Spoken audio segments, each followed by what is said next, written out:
Pane nyaya yakasewera ichitendera muzora nezizvo zvinzi aiwa Monica Mutsvangwa aiwa she has been relieved of her duties kana kuti adzingwa.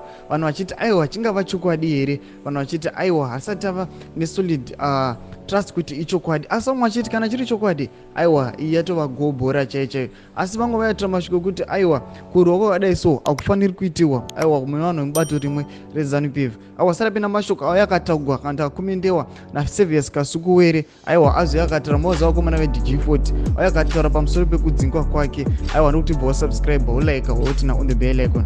Nopano yapanyogwa pachinzi panotori netsamba inoratidza zvinhu izvi iyo iri kunzi yabva kurumende nebato reZANU-PF. Anoendera mberi achiti Chris anenge ari kuramba kuti Mnangagwa ari kumukanda kumapere.